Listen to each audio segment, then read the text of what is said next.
Hey, it's Silver, and this is Shoulders of Giants. Shoulders of Giants is going for the sort of third-person roguelite idea, but not really in the traditional way. And in fact, there isn't exactly permadeath in this game, but we'll get on to how all that works in a little bit. So first off, what exactly is it in general? Well, this is a game that, while aesthetically might remind you a lot of something like Risk of Rain 2, is actually pretty different in terms of its overall gameplay style. So you actually play as two characters at once, a robot named Robot, and a frog named Frog. So you actually control the robot normally with just WASD and the mouse, and Q, E, and R are your skill keys, as well as left click for attacking with the robot's weapon, which is always a big melee weapon of some kind. However, if you hold right click, you start taking control of Frog, and Frog has a ranged weapon rather than the robot's melee weapon and his own set of 3 skills.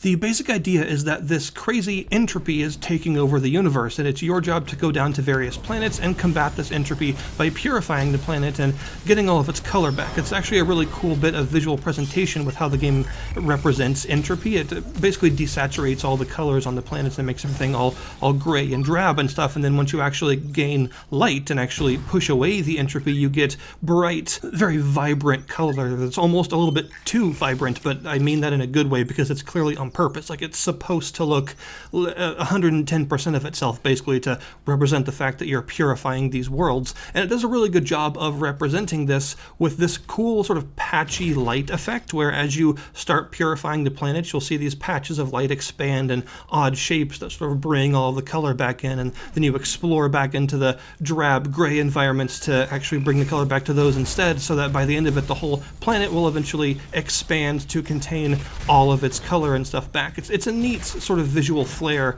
a cool way to represent your progress throughout each planet, and the way that it mostly works is you're trying to generate heat, which is of course the enemy of entropy, even in real life. And by conquering planets, you will generate a certain amount of heat. Every time you choose a planet, you'll have roughly 3 to choose from, each with a different difficulty, different rewards, and a different amount of heat that they will generate if you succeed at purifying them. However, if you lose at a planet, even though there's not permadeath in this game, you do lose heat. So all of your weapons and experience and stuff like that, you keep all that when you die. You don't start from scratch. But you do lose heat in your overall heat menu, and it's usually the amount that you would have gained if you succeeded, you'll also lose. So there's basically some risk reward here. You know, you could go for a highly difficult planet that'll gain you a ton of heat if you succeed, but of course, if you fail, then you'll lose even more than you would have if you chose an easier planet with a bit less heat.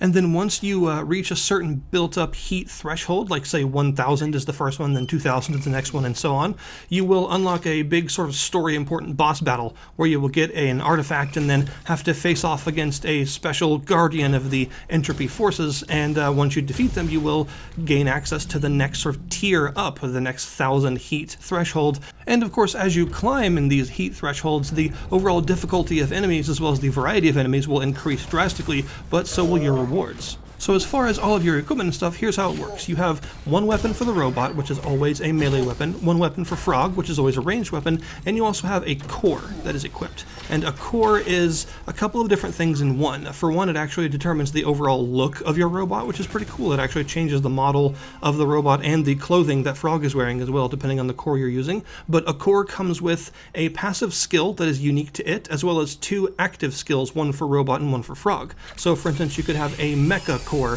which will increase the number of jumps you have, so you get extra mobility. Or you could get a darkness core, which makes you raise imps out of dead enemies to fight alongside you.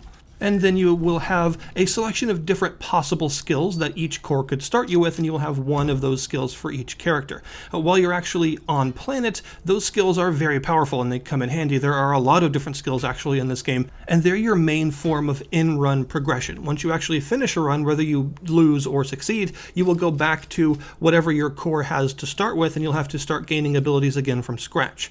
Which means each planet is its own sort of self-contained adventure. You will keep all of your gained weapons and experience between runs, but the different skills that you're obtaining within the run will reset.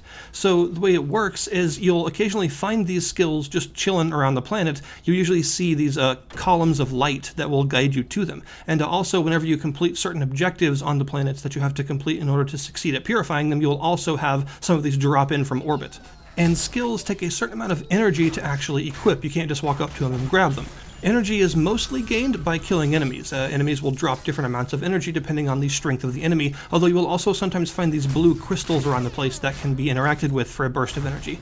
And yeah, you just go up to any ability that you want and then press F to add it to your loadout, either to robot or to frog, depending on which ability it is, and it will deduct the energy that you need from your total. But skills can also have levels, represented by these Roman numerals on the side of the skill symbol. And the levels are basically rarities, with higher levels actually having a more intense, different colored light trail to lead you to them. And levels are actually really important for these skills because higher level ones get all kinds of extra bonuses. Oftentimes the bonus is actually specific to that skill, so you might get, say, the floating mines skill, which deploys a bunch of explosive mines around your robot. But if you get, say, a level 3 floating mines skill, that means it'll have 2 extra passives attached to it, like say it'll double the number of mines it summons, and it'll also make them freeze enemies when they explode. And all skills can have these multiple level boosts, so it's pretty important to find a lot of higher level skills because they're just a lot more powerful and tend to be more flexible and more useful in terms of what they can do. And this leveled sort of rarity tier system also applies to weapons for both the robot and the frog and for cores. Higher level cores will have a better passive. Whatever their passive is, it will just be stronger in some way, like for instance the mecha one that gives you an extra jump. You might have a quadruple jump instead of a double jump, depending on the level of the mecha core you get. And higher level cores also have the possibility of starting you out with abilities that are also of a higher level. So you might also start a match with 1 or 2 of your skills already customized with some extra stuff. And higher level rarity weapons also work the same way. They just simply have an increase to their overall damage, but they also have some extra passive effects like life leech or chaining between enemies and stuff like that that they can also obtain. So basically higher level rarity equipment is very sought after no matter what it is, and it's something that you want to find as often as you can. Once you're actually on a planet, you can have a couple of different types of objectives that will change every time. The usual one, the one that you'll get the most often, is the conquest objective, where there will be these things called entropy spires around the planet that you have to find, usually 2 or 3 on each level.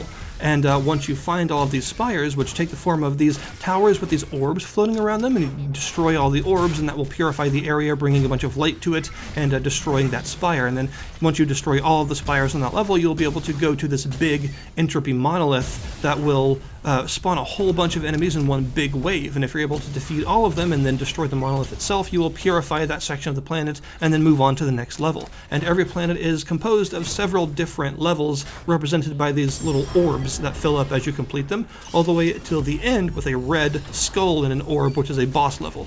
Complete all of the objectives and eventually get to the boss level, face off against the boss and beat it, and that will complete the actual planet itself, giving you all of the heat that you are owed, and also giving you different rewards that will be shown to you before you actually choose a planet, like new weapons and new cores and stuff. Some of the other objectives that you'll find sometimes instead of conquest are things like the hunt missions, where enemies will be sort of possessed by these butterflies, and you have to actually find the possessed enemies and destroy them all. Usually there are more of them that are actually spawned than you need to win. You just have to go around and find them, and the enemy waves will of course get increasingly difficult as you take longer in the level. There are also some other objectives like, say, the storm missions that pop up occasionally. These are pretty interesting because they're not actually about killing things. Instead, you have very low visibility because of a really heavy storm in that part of the level, and you have to find your way to the monolith at the end and defeat the enemies that actually spawn at it in order to complete it. And the storm itself is actually your main enemy until you reach it, so you have to go through this very low visibility trying to find your way. And enemies will constantly be spawning around you trying to stop you, and you just gotta brave the storm and try and make it. Also, whenever you kill enemies during a storm mission, some butterflies will pop out and sort of fly in the general direction that you're intended to go, so you can use them as a kind of updated objective marker. Once you complete a mission or fail a mission, you will go back to your hub, and in your hub you have several things you can do. You can choose from all the different weapons you have to equip to both of your characters, as well as test them out at a range. You can also combine unwanted weapons to generate new ones. You can do the same with cores, equip different cores, combine unwanted cores, and even change the various cosmetics of your characters, which is pretty cool. You unlock all sorts of different color palettes by playing the game, and also by spending experience to unlock specific ones. And the cool thing about these is, since each core makes your robot look different, one color palette is actually pretty valuable because it actually applies to every core differently, so it'll look different depending on which core you have equipped. There's also a pretty extensive skill tree that you can access at your hub. Every time you finish a level, whether you win or lose, you'll get some experience. Obviously, you'll get a lot more experience if you win, but you still get some if you lose. And you can spend this experience on just advancing in this skill tree. And there's one skill tree for each of the characters. There's also a sort of general stats skill tree and some other stuff like that. So there are 4 separate trees to actually go down, and they all have quite a few different options that have multiple different tiers that will increase in strength as you go.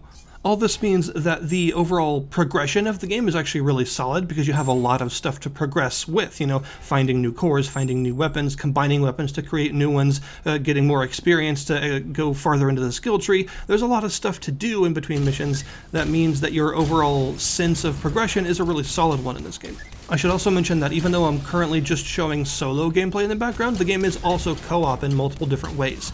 You can play something called Best Friend Mode, which actually makes it to where one player controls the robot and one player controls the frog, or you can play up to 4-player online co-op with other full units of both robots and frogs, and the game will scale up accordingly. I really like that this game has a definite focus on variety. There's a lot of different tile sets for the planets that you can go on, and they seem to be pretty well constructed. There's a lot of different bosses to face that are all quite different in terms of how you are meant to beat them, except for the obvious just shoot them until they die part. There's a lot of different weapons, and they tend to be pretty creative. All of Robot's weapons have a full combo list with like a traditional combo, a dash attack, a charge attack, a jump attack, and some stuff like that, so that you get a lot of variety in terms of the move sets for each weapon type. And each of Frog's weapons are also pretty creative because you might find some normal stuff like pistols and shotguns. By the way, the shotgun is really satisfying, to some more advanced stuff like rocket launchers and railguns, to some really crazy stuff like a bouncing sort of weird grenade launcher thing, a disc launcher that shoots like saw blades that bounce around enemy groups and stuff. There's definitely a big focus on variety in this game overall, and that of course extends to the skills as well, since every time you're going to be building a new build based on the core you have and the skills that you find and equip in the level, there's a lot of them to choose from, and a lot of them are really, really fun. From stuff like grappling hooks for extra mobility, black hole grenades for grouping enemies together, to riding giant space garbage trucks, including the BFG as well, which is the big froggy gun, of course, which is a super powerful, huge green laser that you can only use once and then it removes itself from your skill list. To other stuff like homing missile swarms, the domino punch, which hits an enemy really far that then hits another enemy that hits another enemy, and it just keeps going and like sweeps through swarms of enemies by knocking them all back in a really satisfying way, to some even more weird stuff like spawning huge meteors above your head and shooting them through enemies. There's definitely a lot of variety in this game's combat, and this means that the build variety is huge, which is kind of the point, right? Since you're making a new build every time you go down to a planet, it helps to have all this variety, and I think it does its job really well. In terms of criticisms I might have for the game, I actually do have a few. One is that the interface could use a little bit of work in this game. For one, it seems to work oddly with mouse clicks, as in you have to click most menus twice instead of just once. You have to click once to get it to accept that you're using a mouse, and then click again to actually choose the button that you wanted to click in the first place. It's not a big deal, but it's just a little bit clumsy and kind of odd that most of the menus do this. There's also the fact that I think the hub area menus are unnecessarily like space wasting and could be done a lot better. Basically, if you want to say go and change Frog's weapon, you have to go over to the blacksmith, talk to them, and then choose the Frog's weapons dialogue choice to open up a menu that displays your Frog's weapons and only those and nothing else. So if you want to, say, change your robot's weapon after that, you have to back out, talk to the person again, and then choose the robot's weapons dialogue choice to bring up that menu. I feel like it could be done a lot better if it was just one big menu. You could go over to the blacksmith and say, hey, I want to manage my inventory. You could then have a multi-tabbed menu that showed your Frog's weapons, robot's weapons, and the crafting menu for weapons, all in one multi-tabbed interface instead of having to constantly go in and back out of dialogue trees just to see each menu individually. The same could be said for the core menus, where you have to do the same thing with dialogue choices between the core menu, the crafting menu for cores, and the die menu for cores. I feel like, again, they could all be combined on this NPC into just one menu that they can access and just make the whole thing a lot easier. I'm also a little bit worried about the balance for solo players, because although so far I've been able to conquer every challenge the game has put in front of me, I've also found that once you hit like 1200 heat or so, things start to get really, really hard. And I'm starting to wonder if once I hit like, say, 1500 or 1800 or 2000 heat, if it's actually going to be possible for a solo player to actually continue, or if you're basically going to need co-op to continue at all. you know, so far I've been able to beat everything, but it's starting to get to the point now with so many really tanky enemies spawning in so fast. I'm beginning to wonder how well balanced for solo the later parts of the game actually are, and if it's going to eventually reach a point where I just can't do it by myself anymore. So it's possible that some balance passes for later content may be necessary for solo players, depending on how well it actually scales down for just one person.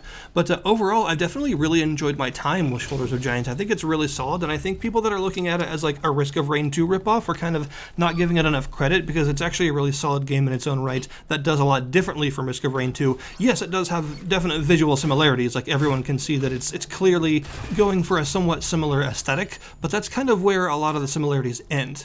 And it's definitely a game that has its own identity and is actually quite fun to play with a huge focus on variety. So I will link you to the store page down below, as always, in the description of this video, so that you can check the game out for yourself if you'd like to. It's not a particularly expensive game, so it's actually pretty easy to check out if you want, and I think the amount of content on offer already is definitely appropriate for its price tag.